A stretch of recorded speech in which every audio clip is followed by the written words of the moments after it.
Hello student, कैसे हो आप सभी।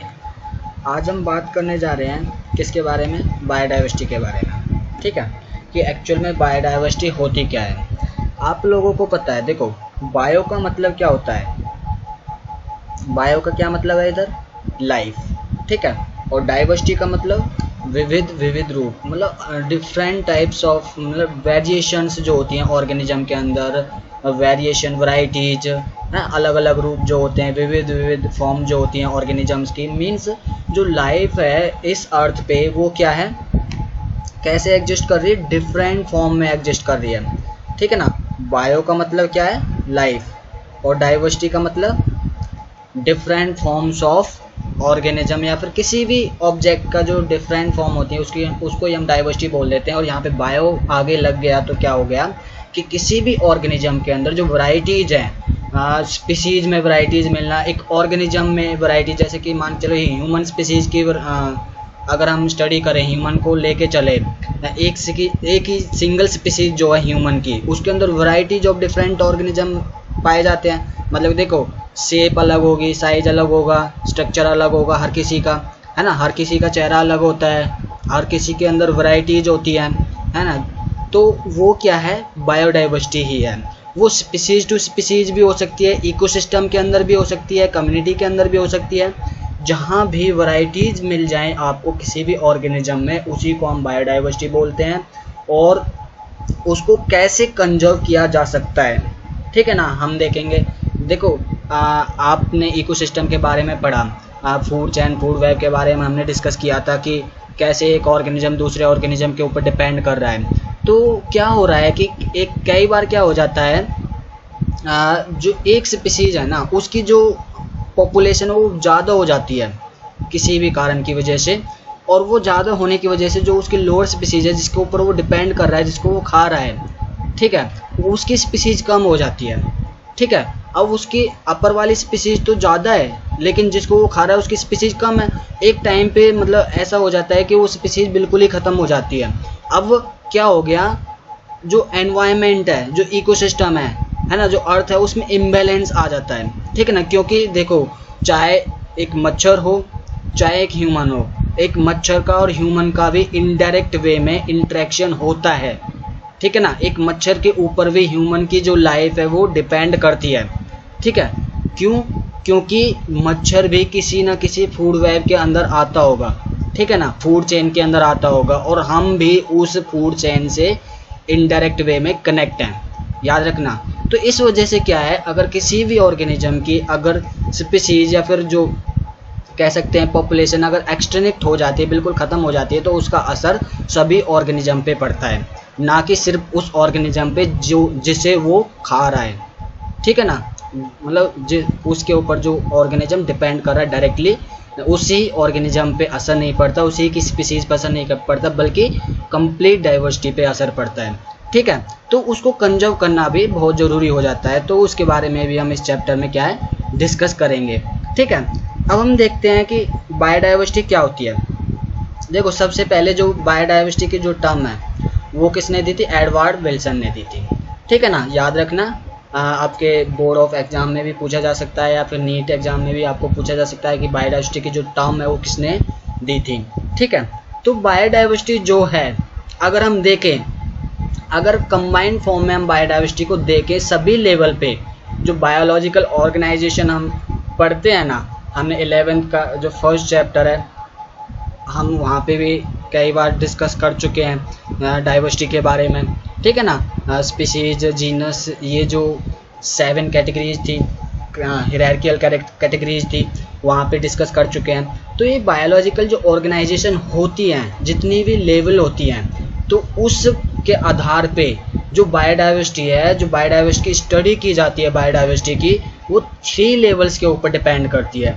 3 लेवल ऐसे हैं जिसे क्या है, हम बायोडाइवर्सिटी को क्या कर सकते हैं, स्टडी कर सकते हैं। फर्स्ट है जेनेटिक डाइवर्सिटी, ठीक है ना, सेकंड है स्पीसीज डाइवर्सिटी, थर्ड है कम्युनिटी, या फिर इसको हम इकोसिस्टम डाइवर्सिटी भी बोल देते हैं। देखो, आपको नाम से पता चल रहा है, इसमें जेनेटिक है तो जीन से रिलेटेड कुछ ना कुछ होगा, इसमें स्पीसीज से रिलेटेड कुछ ना कुछ होगा, इसमें कम्युनिटी से रिलेटेड। अब इन तीनों चीज़ से आप अच्छे से वाकिफ इस जानते हो इन तीनों टर्म्स के बारे में। जेनेटिक को भी आप जानते हो, है ना, 10th क्लास में आपने पढ़ा होगा जेनेटिक्स। और स्पीसीज के बारे में भी आप जानते हो, कम्युनिटी के बारे में भी आप जानते हो। मैंने फर्स्ट चैप्टर में कम्युनिटी के बारे में आपको बता दिया है, ठीक है ना। देखो एक एक करके हम डिस्कस करते हैं तीनों के बारे में। अब पहली बात आती है जेनेटिक डाइवर्सिटी की। जेनेटिक डाइवर्सिटी क्या होती है? देखो जेनेटिक डाइवर्सिटी में मैं पहले एक चीज़ आपको क्लियर कर देता हूँ। जैसे कि एक स्पीसीज है, स्पीसीज क्या कर रही है उसके अंदर, जैसे कि एग्जांपल ले लो ह्यूमन का, ह्यूमन की स्पीसीज है होमो सेपियंस, ठीक है ना।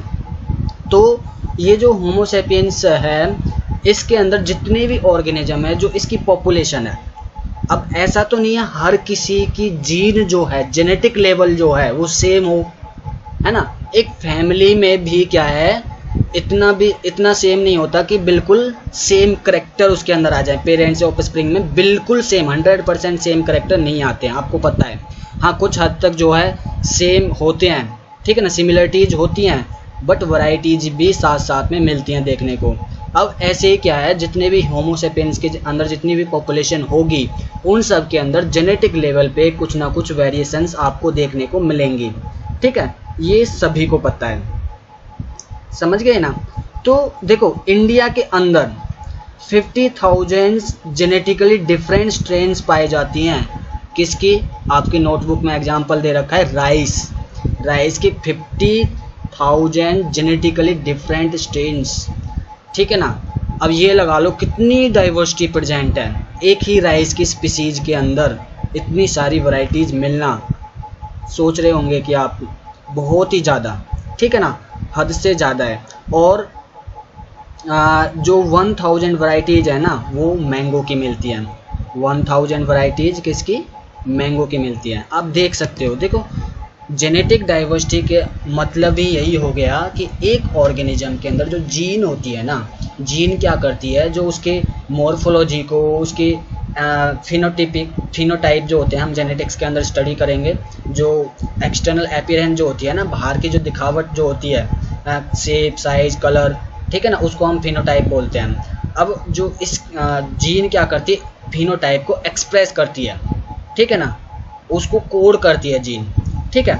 अब जो जीन है हर किसी की अलग अलग होती है, उसी वजह से हर किसी का रूप, रंग, साइज, शेप सब कुछ अलग होता है हर किसी ऑर्गेनिज्म का, ठीक है ना। सेम किसका होता है? जो एसेक्सुअल रिप्रोडक्शन के अंदर जो ऑर्गेनिज्म होते हैं, जो एक सेल डिवाइड करने के बाद में एक ऑर्गेनिज्म से 2 और डॉटर सेल्स में कन्वर्ट हो जाते हैं। आपने reproduction in organism first chapter के अंदर पढ़ा होगा। तो सिर्फ उसी के अंदर जो है सिमिलरिटीज मिलती हैं, सेम ऑर्गेनिज्म होते हैं, सेम डॉटर सेल्स होती हैं, एज मतलब जैसे कि उसके पेरेंट होते हैं। लेकिन अगर बात हम करें सेक्सुअल ऑर्गेनिज्म के अंदर जो सेक्सुअल रिप्रोडक्शन करते हैं, उन ऑर्गेनिज्म में जेनेटिक डाइवर्सिटी मिलती ही मिलती है। हर किसी ऑर्गेनिज्म की जीन जो अलग होती है, ठीक है ना। पेरेंट्स की भी कुछ हद तक सेम होती है और कुछ हद तक क्या है, वैरायटीज़ मिलती हैं उनके अंदर भी, ठीक है। तो इसी वजह से क्या है, उसको हम बोलते हैं जेनेटिक डाइवर्सिटी। तो जेनेटिक डाइवर्सिटी क्या है? Genetic diversity refers to the variation of gene within species. एक स्पीसीज के अंदर जो जीन की वेरिएशन है ना, डिफरेंट जो वैरायटीज होती हैं जीन की, वो पाई जा रही है। The difference could be in allele, है ना। डिफरेंस किस में हो सकता है? देखो मान के चलो एक पेरेंट है, एक पेरेंट से एक ऑर्गेनिज्म जो है वहाँ से जन्म लिया किसी ऑर्गेनिज्म ने, ऑफस्प्रिंग ने, तो उसकी जो जीन है वो पेरेंट से ही आई होंगी, है ना। लेकिन फिर भी वो अलग दिखता है, क्यों?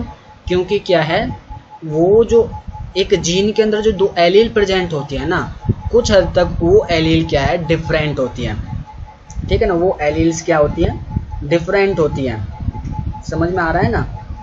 एलील जो है different variant of same gene, allele को हम क्या बोलते हैं, different variant of same gene, ठीक है ना।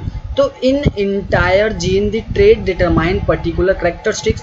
जो कंप्लीट जीन है वो क्या करती है, एक पर्टिकुलर करेक्टर को डिटरमाइन करती है, या फिर क्रोमोसोम के स्ट्रक्चर को डिटरमाइन करती है, ठीक है ना। जेनेटिक्स के अंदर इसको हम बहुत ही ज़्यादा अच्छे से डिस्कस करेंगे। और आप लोगों ने 10th क्लास के अंदर जो जेनेटिक यूनिट है वो आपने पढ़ा हो, उसमें तो जीन के बारे में अच्छे से डिस्कस किया होगा, स्टडी की होगी, है ना। तो ये सभी क्या है, जीन के अंदर जो वैरायटीज होती हैं, एक स्पीसीज के, एक सिंगल स्पीसीज के ऑर्गेनिज्म के अंदर जो वैरायटीज होती हैं उसको हम जेनेटिक डाइवर्सिटी बोलते हैं। ठीक है, देखो ये क्या है, डीएनए का स्ट्रक्चर है, ठीक है ना, DNA is A segment of gene. ठीक है, तो ये जो है जो डीएनए है ये हर किसी ऑर्गेनिज्म के अंदर ना, हर एक स्पीसीज के ऑर्गेनिज्म के अंदर अलग अलग पाया जाएगा। ठीक है ना कुछ वेरिएशन जरूर मिलेंगे, चाहे छोटी सी वेरिएशन क्यों ना हो, थोड़ी वेरिएशन क्यों ना हो, बट वेरिएशन जरूर मिलेंगे। ठीक है ना, अलग मिलेगा हर किसी का डीएनए। तो ये थी जेनेटिक डाइवर्सिटी। सेकंड बात आती है किसकी, स्पीसीज डाइवर्सिटी की। स्पीसीज डाइवर्सिटी, देखो species diversity refers to the variety of specific region. अब देखो जेनेटिक्स की बात की हमने, जेनेटिक डाइवर्सिटी की बात की, तो यहाँ पे आप समझ गए होंगे स्पीसीज डाइवर्सिटी क्या होती है। स्पीसीज डाइवर्सिटी के अंदर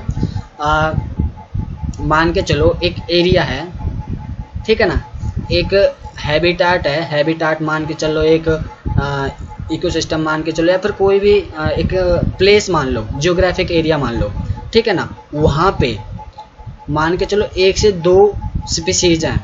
ठीक है, 2 या 2 से अधिक स्पीसीज वहाँ पे मिल रही हैं। ठीक है, उस हैबिटेट के अंदर, तो क्या है, क्या वो सेम रहेंगी? बिल्कुल भी नहीं रहेंगी सेम।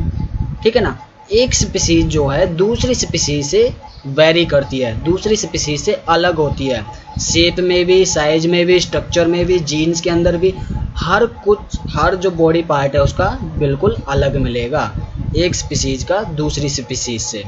ठीक है ना, कोई भी ले लो, जैसे कि एक रेप्टाइल्स के स्पीसीज ले लो, है ना, रेप्टाइल के अंदर मान के चलो स्नेक है ना, और एक फिश की स्पीसीज ले लो, हैं फिशरीज की, तो एक फिश एक अलग है और एक स्नेक अलग है। या फिर जो एक ही जगह पे जो ऑर्गेनिज्म पाए जाते हैं, एक सेम हैबिटेट में 2 से अधिक स्पीसीज पाई जा रही हैं, तो वो क्या है, वो ऑर्गेनिज्म एक दूसरे से बिल्कुल अलग होंगे, वो स्पीसीज जो है बिल्कुल अलग होगी। ठीक है, तो सेकंड पॉइंट में क्या लिखा हुआ है, simplest measure of species diversity is in the species richness, that is the number of species per unit area. दूसरी बात हम क्या कह सकते हैं कि देखो एक एरिया में, जैसे कि नीचे एग्जांपल दिया हुआ है, एक वेस्टर्न घाट है, वेस्टर्न घाट के अंदर तो एम्फीबियन की स्पीसीज जो है बहुत ही ज़्यादा है, ग्रेटर अमाउंट में है, ग्रेटर स्पीसीज ऑफ एम्फीबियंस, लेकिन जो ईस्टर्न घाट है वहाँ पे इतनी नहीं है। ठीक है ना, तो डाइवर्सिटी हर जगह मिलेगी, एक जगह पे एक सेम स्पीसीज जो है वो बहुत ज़्यादा है, दूसरी जगह पे वही स्पीसीज क्या है, बहुत कम है। तो इस तरीके से भी हम स्पीसीज डाइवर्सिटी को हम डिफाइन कर सकते हैं। नंबर ऑफ स्पीसीज जो है डिफरेंट एरिया के अंदर, डिफरेंट जियोग्राफिकल एरिया के अंदर उनकी जो नंबर है, उनकी जो संख्या है वो क्या है, अलग अलग मिलेगी आपको। एक जगह पे ज़्यादा भी हो सकती है, एक जगह पे कम भी हो सकती है। ठीक है ना, तो उसको हम बोलते हैं स्पीसीज डाइवर्सिटी। ठीक है, उसको क्या बोलेंगे हम, species diversity. The number of species increase per unit area of site. जिस जगह पे हम देख रहे हैं वो उस जगह पे जो स्पीसीज है पर्टिकुलर ऑर्गेनिज्म की, वो किस तरीके से बढ़ रही है, किस तरीके से पाई जा रही है, किस नंबर में पाई जा रही है। ठीक है ना, ज़्यादा में या फिर कम में, वो डिफाइन करता है स्पीसीज डाइवर्सिटी को। ठीक है, जैसे कि हमने यहाँ पे देखा था जेनेटिक डाइवर्सिटी में ये। अब देखो क्रोकोडाइल और जो बटरफ्लाई है, ठीक है, ये क्या है, अलग अलग स्पीसीज है, अलग अलग वैरायटीज है। Diversity among species in an ecosystem, जो डाइवर्सिटी है इकोसिस्टम के अंदर वो अलग अलग। ये तो मैंने ये वाला एग्जांपल बताया। दूसरा जो है मैंने क्या नंबर में बताया कि एक वेस्टर्न घाट में जो स्पीसीज है वो ज़्यादा है एम्फीबियंस की, और ईस्टर्न घाट में स्पीसीज जो एम्फीबियन की वो कम है। ठीक ना, एज कम्पेयर टू वेस्टर्न घाट। तो इस वजह से क्या है, जो पर्टिकुलर प्लेस पे, पर्टिकुलर एरिया में, पर्टिकुलर जियोग्राफिकल एरिया में जो स्पीसीज है उसकी डाइवर्सिटी अलग अलग मिलेगी। ठीक है ना, उसी को हम स्पीसीज डाइवर्सिटी बोलते हैं। थर्ड बात आती है कम्युनिटी डाइवर्सिटी, और इससे इकोसिस्टम डाइवर्सिटी भी बोल देते हैं, है ना। जो कम्युनिटी लेवल पे होती है उसको कम्युनिटी डाइवर्सिटी बोलेंगे, जो इकोसिस्टम लेवल पे होती है उसको हम इकोसिस्टम डाइवर्सिटी बोलेंगे। ठीक है ना, diversity eight ecosystem and community level. Ecosystem level पे है तो इकोसिस्टम डाइवर्सिटी, कम्युनिटी लेवल पे है तो कम्युनिटी डाइवर्सिटी। अब diversity at the level of community and ecosystem has 3 perspectives. 3 types में मिल रही है, 3 पर्सपेक्टिव्स इसके जो हैं पाए जा रहे हैं। अब पहला है अल्फा डाइवर्सिटी, जो कम्युनिटी के अंदर होती है।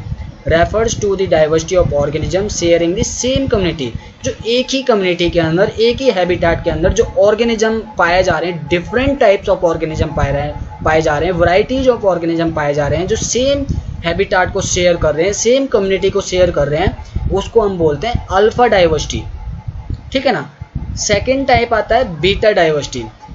ऐसा the rate of replacement of species along A gradient of habitat और कम्युनिटी। अब आप समझ गए होंगे, रिप्लेस कर देना या तो हैबिटेट से या फिर कम्युनिटी से, एक कम्युनिटी से दूसरी कम्युनिटी में ऑर्गेनिज्म का रिप्लेसमेंट हो जाना, ऑर्गेनिज्म की स्पीसीज का रिप्लेसमेंट हो जाना, उसको हम बोलते हैं बीटा डाइवर्सिटी। ठीक है ना। थर्ड वन आता है गामा डाइवर्सिटी। गामा डाइवर्सिटी में क्या होता है, diversity of habitat over the total landscape और geographical area is called gamma diversity. मतलब उसका जो हैबिटेट है ना किसी भी ऑर्गेनिज्म का, डाइवर्सिटी ऑफ हैबिटेट, जो टोटल जियोग्राफिकल एरिया के अंदर, मान के चलो एक जियोग्राफिकल एरिया है और उस एरिया के अंदर बहुत सारी डाइवर्सिटी पाई जा रही है, किसकी, हैबिटेट की।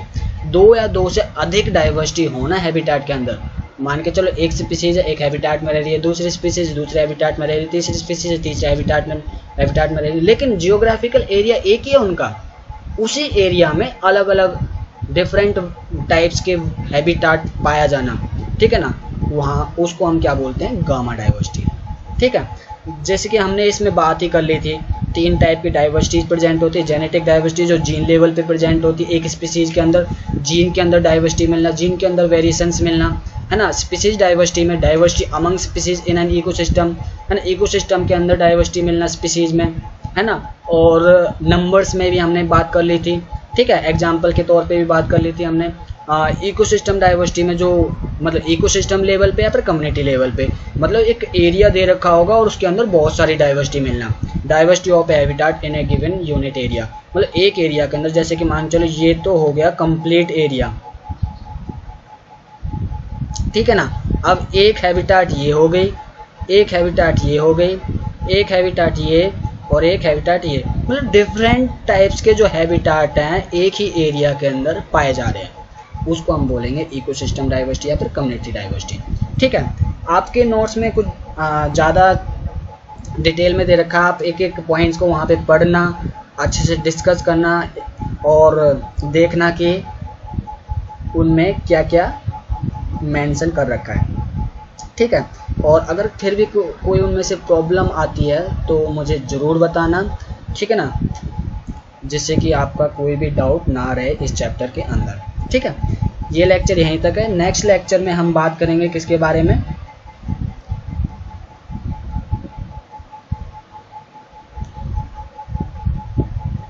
नेक्स्ट लेक्चर में हम पैटर्न्स के बारे में बात करेंगे, ठीक है ना, वाइल्ड लाइफ के बारे में बात करेंगे, वाइल्ड लाइफ के एनिमल्स क्या होते हैं। तो ये लेक्चर यहीं तक है। अगर कुछ भी इस टॉपिक से रिलेटेड कोई भी पॉइंट रह जाता है तो ज़रूर शेयर करना, ज़रूर बताना, एक भी डाउट आपका रहना नहीं चाहिए। बिकॉज ये जो 3 पॉइंट मैंने बताया ना, genetic diversity, species diversity, ecosystem diversity, ये आपके बोर्ड एग्जाम में एक क्वेश्चन जरूर आता है 2 नंबर पे, ठीक है ना। तीनों में से हर साल चेंज होके आते रहते हैं। तो ये 3 जो टॉपिक हैं, 3 जो पार्ट हैं डाइवर्सिटी के, टाइप्स हैं, उनको बिल्कुल भी मत छोड़ना, ठीक है। तो ज़्यादा में नहीं आएंगे, 2 नंबर में पूछे जाएंगे या फिर डिफरेंस इनके ऊपर पूछ लिया जाएगा 2 नंबर में, लेकिन इम्पोर्टेंट है, हर साल आते हैं, इसलिए इनको याद रखना बहुत ही ज़रूरी है। ठीक है। Okay, thank you.